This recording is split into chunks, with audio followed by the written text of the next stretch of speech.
मैया मुझे बहुत तेज भूख लग रही है, माखन रोटी दे देना। और मैया ने सर ऊपर किया तो देखा आंखों में आंसू। भगवान कन्हैया को क्रोध आ गया, है माँ। राधे राधे। आओ गोपाल भैया।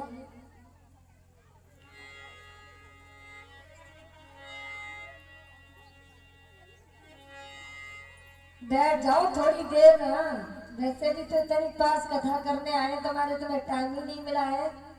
बैठ जाओ। और ये बड़े सुंदर ढोलक वादक भी है और कथा भी करते हैं ओमपाल दीवाना जी, जो आप लोगों के मध्य में विराजमान है।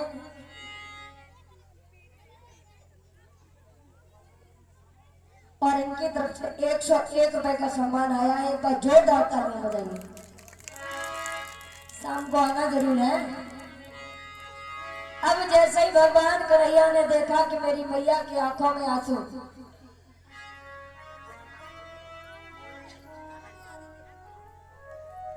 भगवान कन्हैया ने कहा, मैया यशोदा, ऐसा कौन सा नीच पैदा हो गया जिसने तेरी आंखों में आंसू दिलाए हैं? एक बार उसका नाम बता दे। उसे अपने प्राणों की परवाह नहीं होगी, इसीलिए मैया केवल एक बार नाम बता दे, उस नीच का नाम और निशान मिटा दूंगा। अरे किसी ने तुझे गाली दी है तो उसकी जीभ काट दूंगा, जिसने हाथ उठाया उसके दोनों हाथ तोड़ दूंगा। उसी समय मैया यशोदा कहती है, लाला कोई नहीं है बेटा, मैं तुम्हें क्या बताऊं। जब से तुमने यहाँ पर जन्म लिया है तब से दिन प्रतिदिन दुष्ट लोग तुम पर आपत्ति डाल रहे हैं लाला। कन्हैया ने कहा, मैया तुम्हें अपने पुत्रों का बल नहीं पता, तुम्हारे पुत्र कितने बलवान हैं ये तुम्हारे उस नीच शत्रु को पता भी नहीं होगा। सुनो मैया यशोदा, मैया ने बताया बलराम भैया में कितना बल है। सुनो मैया कि भैया मारे गोए किलाट और तो सात को सयुड़ी जाएगा, और मेरे वो एक तमाचे में और वो नीच न उठने पाएगा।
केवल उस दुष्ट का नाम बता दे। परीक्षित जी कथा समझ में आ रही है?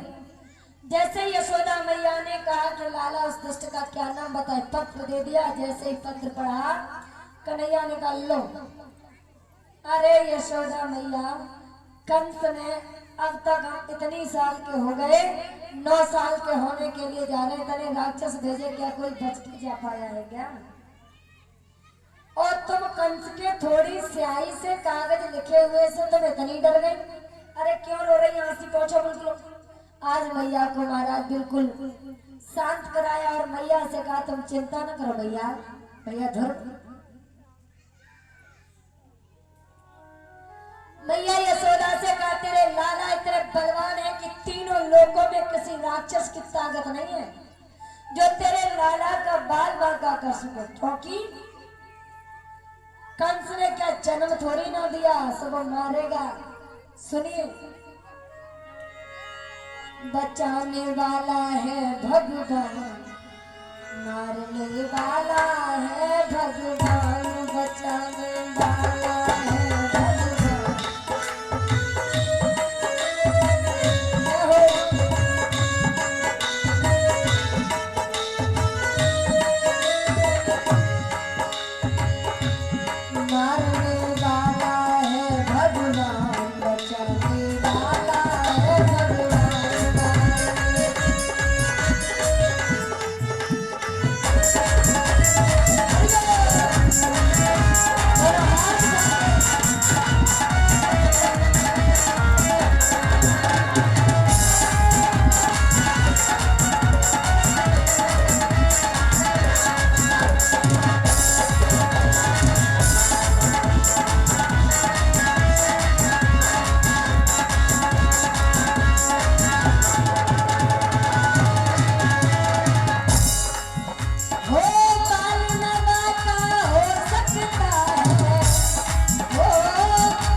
बचाने वाला है भगवान।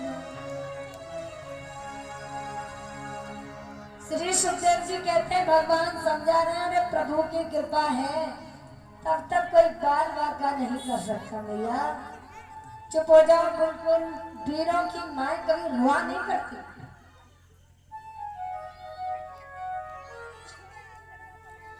उन्होंने कहा लाला वैसे नहीं रोते हम, लेकिन इसमें स्पष्ट लिखा है कि अगर तुम और बलराम भैया चाचा क्रूर के साथ नहीं गए तो पूरे ब्रज मंडल को महाराज वह कारागृह में डाल देगा और मैं अपने पुत्रों को अकेले नहीं भेजूंगी। भगवान कन्हैया ने कहा भैया चिंता काहे करती हो, पूरे ब्रज का निमंत्रण है ना। भगवान कन्हैया ने चाचा क्रूर जी से कहा हम चलने के लिए तैयार हैं, आप रथ तैयार करिए। मैया यशोदा रोती है बिलखती है लाला नहीं जाओ।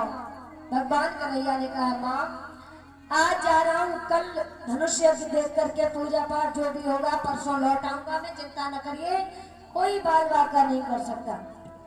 भगवान कन्हैया के साथ बलराम है तो है मैया। मैया को जैसे तैसे समझाया।